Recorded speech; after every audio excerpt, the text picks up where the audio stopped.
네, 여러분 안녕하십니까. 원래 어제 정말 엄청난 에너지를 쏟아서 특강을 하고 영상까지 다 찍었는데 영상이 다 날아가 버렸습니다. 그래가지고 안 찍으려고 하다가 그래도 특강을 안 들은 분들은 서운할지도 몰라서 특강을 찍습니다. 선생님이 단톡방에 이거 파일 보내놨으니까요.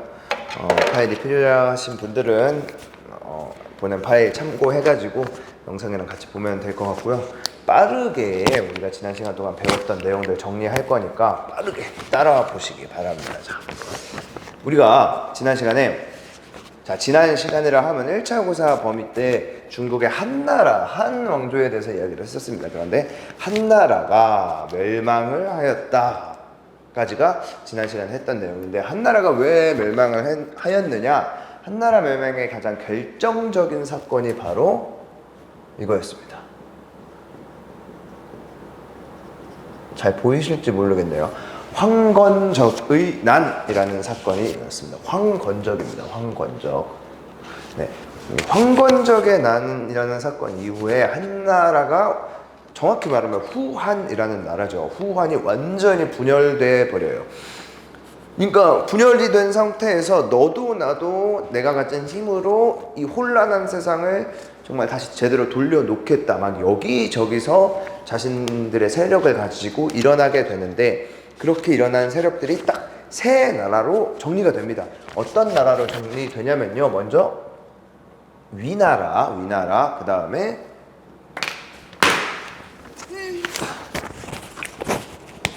위나라, 총나라, 오나라. 그래서 위초고 삼국시대가 개막이 됩니다. 이 위초고 삼국시대 이후에, 원래 사실 위초고 삼국시대를 위나라가 거의 다 먹을 뻔했어요. 근데 그 즈음에 위나라 내부에서 다시 한번 반란이 일어나게 되는데, 그 반란으로 말미암아 진나라가 세워집니다. 그럼 결국 이 진나라에 의해서 삼국이 다 통일이 됩니다. 물론 총나라는 원래 위나라에 의해서 통일이 됐었고요. 오나라까지 진나라가 통일을 하면서 진나라가 한나라에 의해서 다시 한번 중국을 통일을 하게 됩니다. 자, 그러니까 이 흐름을 좀 알아두셔야 돼요. 자, 그리고 나서 문제는 이 진나라 당시에 이미 무슨 일이 일어나고 있었느냐. 자, 이제 이 지도를 통해서 한번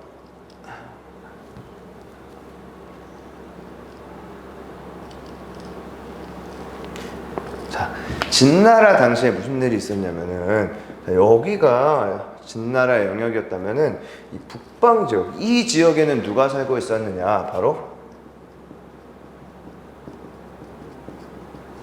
유목민족들이 살고 있었습니다. 자, 원래 이 지역은 유목민족들이 살고 있었는데, 이 유목민족들이 아래로 내려온 거예요.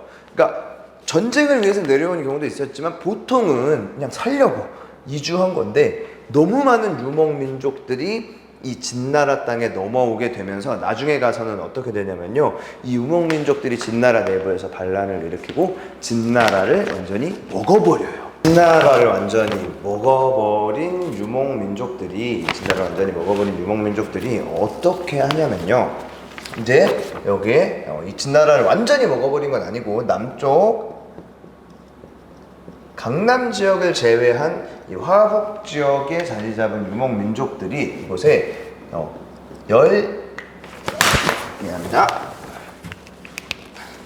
6개의 나라를 건국합니다. 그래서 이 시기가 5호 16국 시기예요.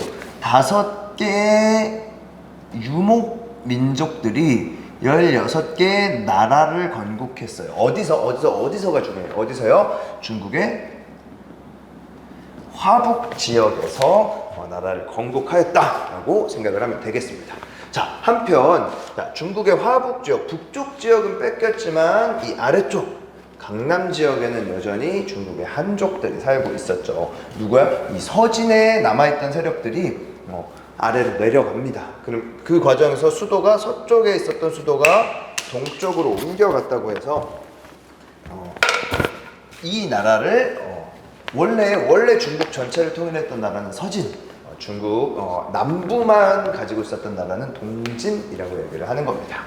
자, 그런데 이 화북 지역에 유목민족들의 15개 나라들이 세워졌다 그랬잖아요. 15개의 나라들이 세워졌는데 16개입니다. 16개의 나라를 최종적으로 통일한 유목민족들이 있었으니 그게 바로 선비족의 북위였습니다. 자, 북위는요, 선비족에 의해서 5호 16국 시대가 끝나고 그 화북 지역을 선비족이 통일을 해서 세운 나라입니다. 자, 이 북위에는요, 효문제라는 왕이 있었습니다. 이 효문제가 가지고 있었던 가장 큰 고민은 이거였어요. 어떻게 하면은 우리 오랑캐들, 즉 유목민족들이, 우리가 이 유목민족을 호족이라고 할게요. 같은 말입니다. 이 호족들, 즉 원래 중국에 살고 있었던 한족이 아닌 호족들이 어떻게 하면은 나라를 잘 통치할 수 있을까? 더 나아가서 이 중국 한족들과 어울려 살 수 있을까 고민을 하다가 이런 생각을 합니다. 우리가 아예 뭐가 돼버리자? 그래, 우리가 아예 한족처럼, 중국인처럼 되어버리자. 그래서 우리가 그들의 선진 문물, 더 발달된 문화를 받아들이자라고 생각을 하면서 효문제는 무슨 정책을 실시하느냐? 한화 정책을 실시합니다. 그럼 이 한화 정책의 내용은 뭐가 있을까요? 어떤 식으로 한족처럼 우리가 되어가려고 했을까요? 첫 번째로 선비족의, 자, 북위는 호족이라 함은 유목민족인 선비족이 세운 나라였어요. 그런데 이 선비족의 언어, 복장 등을 아예 금지시켜 버립니다. 이것이 첫 번째로. 두 번째로, 호족과, 정확히 말하면 선비족이죠. 선비족과 한족의 결혼을 장려합니다. 결혼을 하면서 집안이 하나가 되고 서로 섞여가는 과정에서 충분히 이 한화 정책의 그런 목적을 실행할 수 있다라고 느꼈던 거죠. 자, 그렇게 북위에서는 그런 정책이 시행이 됐고요. 자, 우리 이 시대를 구분하는 그 이름을 하나 짚고 넘어갈 필요가 있어요. 우리가 지금 북위를 했고요. 선생님이 언급은 안 했지만 이 동진 이후에 이 남쪽에서는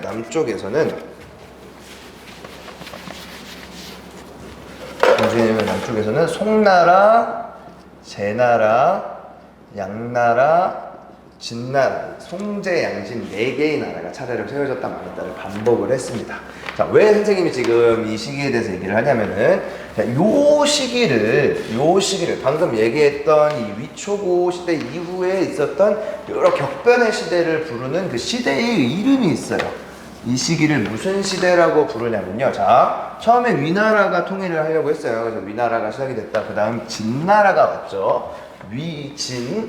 그 다음에 5호 16국 시대 이후로 북위가 들어서게 되고요. 자, 중국의 북쪽 화북 지방에는 이 북위를 비롯한 유목민족의 왕조들, 이 남쪽 지역에는 송제, 양진과 같은 한족의 왕조들. 그래서 이 북쪽에 있었던 왕조들을 북조, 남쪽에 있었던 왕조를 남조라고 해가지고요. 이 시기를 위진 남북조 시대라고 부릅니다. 이 시대의 이름을 잘 알아두시면 좋겠습니다. 그럼 이 위진 남북조 시대 때는 어떠한 그런 사회적인 변화가 있었느냐? 제일 먼저 이 시기에 중국에서는 그 전에 없었던 새로운 관리 선발 제도를 도입을 하는데요. 그 선발 제도가 어떤 제도였느냐? 바로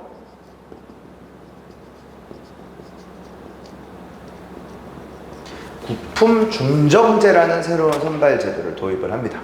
이거는 교과서에도 충분히 설명이 됐어요. 뭐냐면은 중정관이라고 하는 관리가 중국에 있었던 여러 지역을 돌아다니면서 인물들을 뽑아요. 인물들을 뽑은 다음에 그 사람들의 등급을 매겨요. 1품부터 9품, 즉 9개 등급을 매긴 다음에 중앙에 추천하는 거죠. 이 사람은 한 1품짜리 아주 훌륭한 인재입니다. 이 사람은 조금 부족한 한 5품짜리, 이 사람은 8품짜리 인재입니다. 추천을 하면은 중앙에서는 그 추천을 받아서 그것에 맞는 높은 관리로서의 자리를 주는 거죠. 그 등급에 맞게.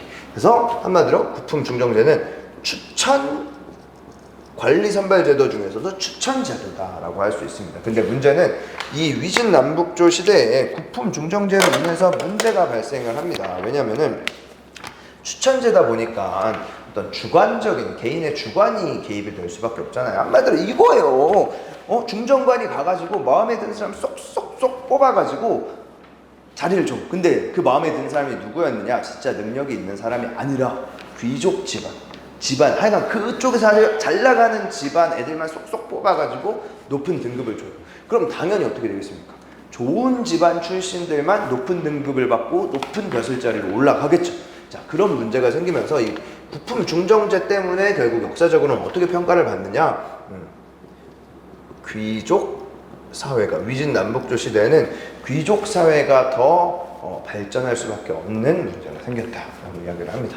그래서 당연히 이러한 영향을 받아서 이 위진 남북조 시대 때는 귀족 문화가 더욱 발달하게 됩니다. 또 한편으로는 이런 귀족들을 위한 종교인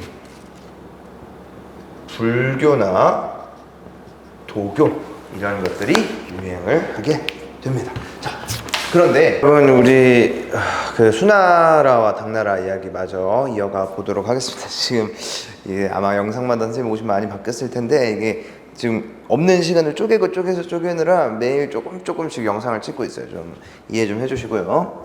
자, 우리 그래가지고 어떻게 했습니까? 네, 5, 16국 시대 북위가 통일하고 그 이후에 서진, 송제, 양진 이 남북조 시대가 시작이 됐는데 이 남북조 시대를 통일한 통일 군주가 등장을 합니다. 다시 얘기해 볼게요. 다시 지도를 그려서 중국이 있었는데 중국의 이민족, 선비족이 세웠던 혹은 뭐 이민족 왕조였던 북조가 있었고 아래쪽에 한족의 왕조인 남조가 있었잖아요. 지난 시간에 배웠는데 얘네를 모두 통일한 나라가 수나라였다. 이 수나라의 통일을 이끌었던 사람이 바로 양견이라는 사람이었습니다. 여러분. 이 양견은요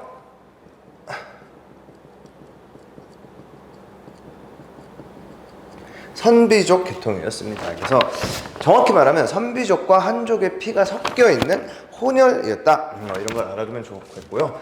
여기서 중요한 게 있습니다. 이 수나라가 중국 역사뿐만 아니라 동아시아 전체 역사에 아주 결정적인 영향을 끼친 제도 하나를 처음 고안을 해내는데 그 제도가 바로 아주 중요합니다. 과거제입니다. 과거제는 기억나세요? 바로 직전에 했던 국품 중정제와 비슷한 제도예요. 바로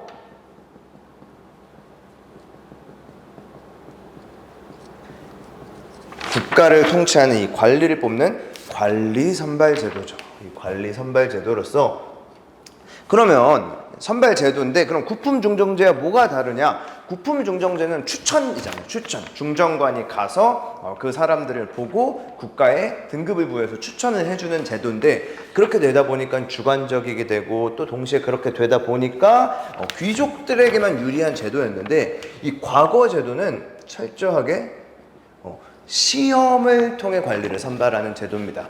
그 시험은 그러면 어떤 시험을 통해서 관리를 선발하느냐? 유교 경전을 통해 관리를 선발을 하죠. 이게 굉장히 중요한 거였어요. 유교는 당시 제일 중요했던 사상이었고 이런 중요한 사상인 유교를 통해서 그것으로 시험을 봐서 관리를 뽑는다라는 것은 그만큼 더 능력에 집중해서 그래서 이 혈통이나 신분보다는 능력을 조금 더 중시해 보겠다라는 제도라고 할 수 있었습니다. 자, 여러분. 자, 그런 과정에서 이 양견이라는 사람이 수나라 문제로 불리는데 수문제로 불린 양견이라는 사람이 이러한 제도들을 통해서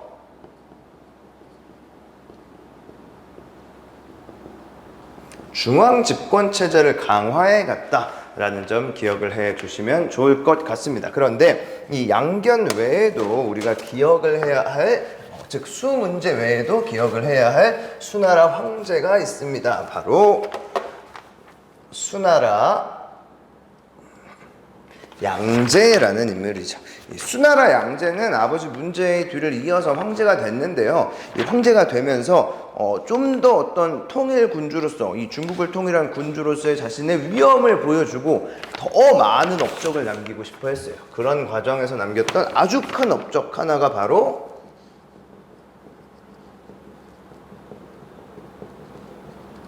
대운하 건설이었습니다. 대운하가 무엇일까요?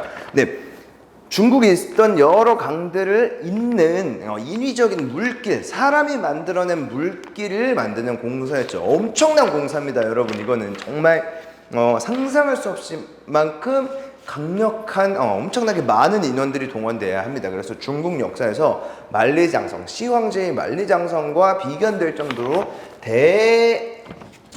대규모의 공사였는데, 이런 대운하를 건설한 이유가 무엇이었느냐, 여러 가지가 있는데, 이 수도를 중심으로 지방의 물자가 모이도록 하는 중앙 집권화의 목적도 있었고요. 중국의 남쪽과 북쪽, 오랫동안 나뉘어져 있었잖아요. 남조와 북조로. 이 남북의 경제를 교류할 수 있도록, 남북 경제가 교류해서 중국이 경제적으로 발전할 수 있도록 하고자 하는 목적도 있었고,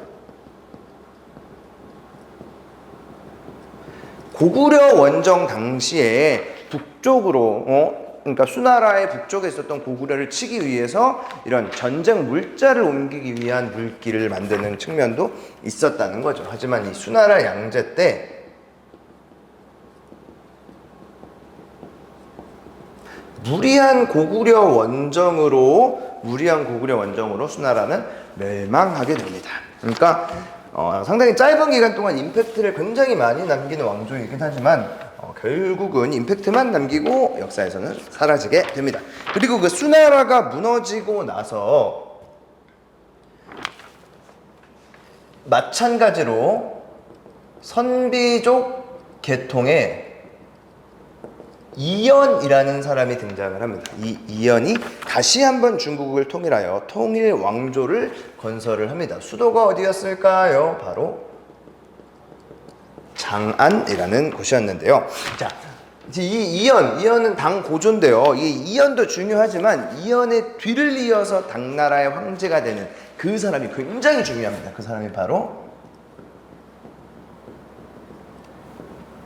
당태종이라는 인물이었죠. 이 당태종이 굉장히 중요해요. 당태종이 우리나라 역사와도 연관이 있고, 이 당나라 초반의 어떤 기틀을 다지는 측면에서 당태종의 역할이 매우 중요했다고 볼 수 있는데, 자, 여러분 봅시다. 이 당태종의 업적 여러 가지가 있는데, 첫 번째로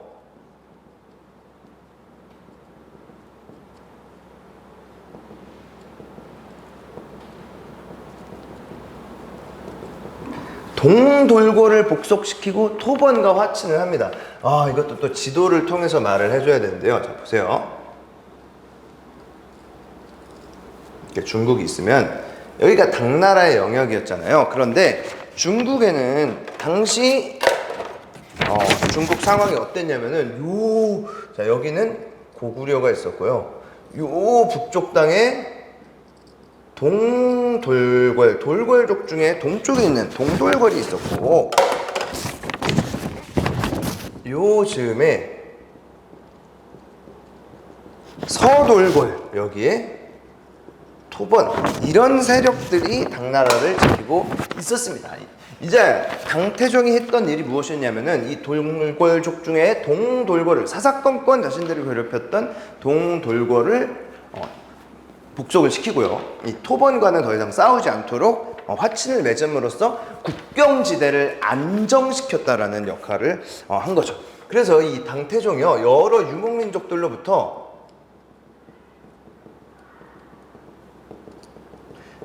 천가한이라는 칭호를 받습니다. 천가한은 무엇이냐? 이 유목군주, 유목민족들의 군주 중에서도 최고의 군주다. 중국의 황제가 유목민족 최고의 군주라는 칭호를 받는다라는 것은 그만큼 대단한 업적을 이뤘다라고 해석할 수 있겠습니다. 자, 그리고 나서요. 자, 그 다음에 기본적으로 당의 통치 체제를 정비를 합니다. 그래서 이 당시 당태종의 통치를 정관을치라고 부르기도 합니다. 자, 하지만 뭐 한 가지 뭐 덧붙이자면 항상 성공만 한 건 아니에요. 고구려 원정을 갔다가 실패를 하게 됩니다. 그러니까 이게 참 재밌어요. 중국을 통일했던 강력한 통일 왕조가 이 고구려를 끝내 복속시키지 못했다라는 것은 상당히 우리 민족의 이 고구려가 큰 의미를 가졌다. 굉장히 강한 나라였다라는 것을 알 수 있는 거죠. 이 당태종 이후에 등장한 왕이 당고종이라는 왕인데요. 이 당고종 때 드디어 서돌궐까지 복속을 시키고요. 당고종 때 서돌궐을 복속시키고 고구려 원정에 성공하기까지 합니다. 그래서 이제 정복한 지역에 자신들의 영역을 확장을 시킨 거죠. 자, 이렇게 잘 나가던 당나라도 끝내 무너지는 사건을 겪게 됩니다. 물론 이제 너무 짧게 얘기를 해서 너무 빠른 것 같지만 이런 당나라가 굉장히 큰 위기를 맞이하게 됐는데요. 바로 그 사건이 안사의 난이라는 사건입니다. 이 안사의 난은 알록산과 사사명이라고 불리는 사람들이 있어요. 여기 이름 글자를 따서 안과 사입니다. 알록산 사사명이 일으킨 반란이 안사의 난입니다. 이 안사의 난 때 당나라가 굉장히 흔들려요. 굉장히 위기를 맞아요. 큰일 났다. 아주 큰 위기를 맞게 됩니다. 물론 이 안사의 난은 제압이 되었지만 이 안사의 난으로 인해서 당나라가 굉장한 이제 내리막길을 걷게 되는데 그 내리막길이 무엇이냐면요. 지방의 절도사들의 힘이 강력해집니다. 여러분, 절도사가 뭐였지 기억이 안 나라고 생각하실 수 있는데 절도사는 지방의 군인들이에요. 지방의 군사령관이에요. 그래서 그 지방을 지키는 장군이에요. 문제는 뭐냐면 이들이 군대를 통솔해서 나라를 지키기만 하면 문제가 안 되는데 이들이 이 군대를 가지고 그 영역을 자기 땅으로 만들어 버려요. 그래서 황제나 다른 관리들의 명령도 듣지 않고 자기가 자기 군대를 이끌고 그 지역에서 왕처럼 행세를 해버리는 거예요. 그러니까 그 전까지는 이 절도사들을 당나라가 어느 정도 통제를 하고 있었는데 안사의 난 이후로 이런 중앙정부의 통제권이 완전히 사라졌다고 볼 수 있는 거죠.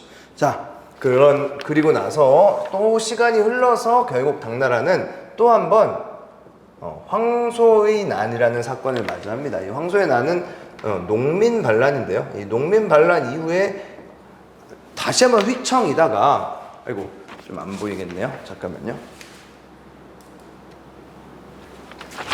네, 다시 한번 휘청이다가 여기 나왔죠. 절도사 주전충에 의해서 당나라는 멸망해버리고 맙니다. 이것이 아주 대략적인 당나라의 역사였고요. 사실 이거 가지고 당나라의 역사를 다 했다라고 얘기하면 조금 무리가 있겠지만 그래도 이 정도로 흐름을 정리해 놓고 각 사건들의 인과관계, 원인과 결과를 정리해 놓으면 조금은 도움이 되지 않을까 생각이 듭니다. 자, 그러면 우리 이 당나라의 통치 체제에 대해서 한번 알아봅시다. 이 당나라의 통치 체제를 알아두는 것은 상당히 의미가 있고 중요합니다. 왜냐하면 이 당나라의 통치 체제를 여러 다른 나라들이 본받아서 따라하기도 했었거든요. 자, 그럼 한번 봅시다. 이 당나라의 통치 체제는 기본적으로 이 용어를 좀 알아두셨으면 좋겠습니다. 요것에 기반합니다. 바로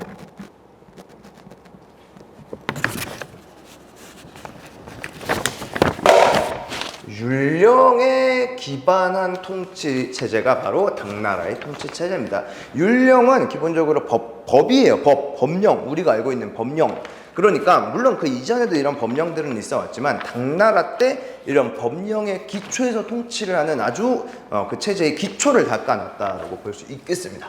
이 율령에 기반한 통치를 했고요. 그래서 중앙 통치는 삼성 육부제를 시행을 합니다. 이게 또 무슨 말인가 싶겠지만 아주 높은 고위 관료들을 어떻게 조직하느냐. 왜냐하면 그 사람들이 국가의 중요 정책을 다 결정을 하잖아요. 그래서 삼성 육부는요, 중서성, 문하성, 상서성 이 세 개의 성으로 나뉘는데 중서성은 황제의 명령을 계획하는 곳이고요. 문하성은 심의, 심도 깊게 막 이렇게 논의해서 마음에 안 들면 백, 마음에 들면 콜, 그리고 상서성은 그거를 집행을 하는 부서입니다. 그리고 상서성 아래에 이 6개의 부서가 그 상서성의 명령을 따라서 이를 집행을 하는 거죠.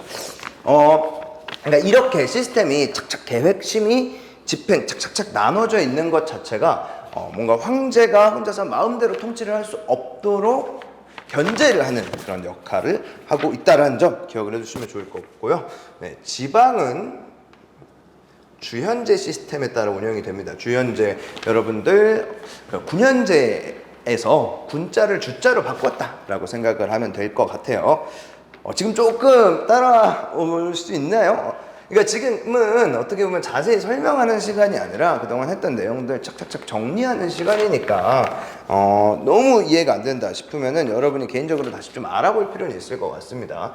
자, 그럼 당나라는 어떻게 농민들을 지배하였느냐? 크게 3가지 틀로 원래 지배를 했습니다. 첫 번째 균전제, 그 다음이 조용조, 마지막이 부병제. 이 3가지 시스템에 따라서 농민을 원래 지배했어요. 균전제는 성인 남성의 숫자에 따라서 땅을 지급하는 거예요. 와, 그러면 대박이네. 왜 그렇게 성인 남성의 숫자에 맞춰서 땅을 지급했느냐? 이 자영농 육성이 최대의 목표였기 때문입니다. 자기 땅을 가지고 그 나라에 살고 있는 모든 사람들이 평등하게, 공평하게 자기 땅을 가지고 농사를 짓도록 하는 사회가 원래 당나라가 꿈꾸던 이상 사회였어요. 왜 그랬을까요? 왜? 누구는 땅이 이만큼 많고 누구는 땅이 아예 없으면은 땅이 없는 사람들은 땅이 많은 사람들의 노예로 들어가거나 그 사람들에게 지배받으면서 살게 되잖아요. 그럼 국가는 이 백성들로부터 세금을 걷어서 그 강한 국가를 만들어야 되는데 그러지 못하고 오히려 땅이 많아서 농민들을 지배하는 사람들과 경쟁을 할 수밖에 없으니까 이 균전제가 그런 역할을 했고요. 조용조는 균전제, 그래서 내가 땅을 지급받은 대가로 국가에 바치는 세금입니다. 일종의 인두세인데요. 인두세는 뭡니까? 사람 머리수에 따라서 걷는 세금이라고 했습니다. 머리수에 따라서. 그래서 그 사람이 이 집에 성인 남성이 몇 명이냐에 따라서 세금을 내는 거고, 부병제는 일종의 징병제입니다. 성인 남성이 의무적으로 무조건 다 군인이 되어야 하는 건데요. 안사의 난 등의 사건을 겪고 나서 이러한 농민 지배 시스템이 조금 변화를 맞이하게 되는데요. 균전제는 어떻게 변화를 하느냐? 바로 장원제 시스템으로 변화를 합니다. 이제 장원제는 균전제와 다르게 소수의 사람들이 엄청 넓은 땅을 가지고 그 지역을 통치하는 거예요. 우리 서양에서도 장원제의 내용, 그 크리스트교 유럽 역사에서도 나왔듯이 이때 이후로 이제 모든 농민이 조금씩 땅을 갖고 있는 게 아니라 몇몇 사람들이 땅을 넓게 가지고 일반 농민들을 약간 노예와 비슷하게 부리는 그런 체제였고요. 조용조 시스템은 이것도 중요합니다. 양세법이라는 세금 체제로 변화를 줍니다. 그래서 이 양세법은 1년에 2번을 내고요. 재산세 성격이 강해요. 재산세는 뭐야? 내가 갖고 있는 재산의 양이 얼마냐에 따라서 그거에 비례해서 내는 거죠. 그러니까 돈 많은 사람이 많이 내는 세금이고, 조용조는 이 돈 많은 사람이 내는 세금이 아니라 머릿수, 그 집이 부자여도 그 집에 몇 명이 있느냐를 기준으로 걷는 세금이라고 할 수 있고요. 이 부병제는 모병제, 즉 직업군인, 월급 받아서 일하는 군인, 내가 원해서 가는 군인 시스템으로 바뀌게 됩니다. 자, 좀 빠르게 가고 있습니다. 우리 당나라의 문화 부분만 조금만 더 하면은 어느 정도 이 파트는 마무리가 될 것 같은데요. 당나라는 기본적으로 화려한 귀족 문화를 따랐습니다. 그래서 이 귀족들이 누릴 수 있는 아주 화려하고 그런 탁월한 문화들 위주로 갔었고요. 이 당나라의 문화가 워낙 화려하고 뛰어났고 당시에 여러 국가들과 비교했어도 화려했는데 당연히 그런 당나라의 뛰어난 문화를 좀 배우고 싶었겠죠. 당나라는 그런 것에도 개방적이었어요. 그래서 주변 나라들이 신라, 발해, 일본 이런 나라에서 당신들의 문물을 좀 배우고 싶은데 가도 될까요? 했을 때 오케이 거절하지 않겠어? 와서 배워. 원한다면 우리나라에서 시험 쳐서 과거 시험이에요. 빈공과라고 외국인들한테만 열어주는 과거 시험이었는데 이거 통과하면은 높은 자리까지 줄게 라고 인재를 끌어모읍니다. 그래서 이 당나라의 문화는 매우 개방적이어서 결국은 이 개방적인 문화를 통해서 보고 자기 나라로 돌아간 사람들이 또 당나라 문화를 자기 나라에 전파를 하겠죠. 그 과정에서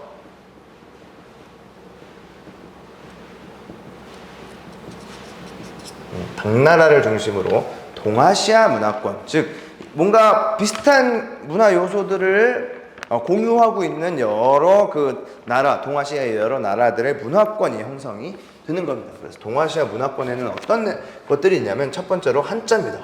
자, 지금도 동아시아 국가에서는 한자를 쓰죠. 이 한자. 그리고 또 뭐가 있을까요? 율령, 맞아요. 율령. 그 다음에 유교. 마지막으로 불교.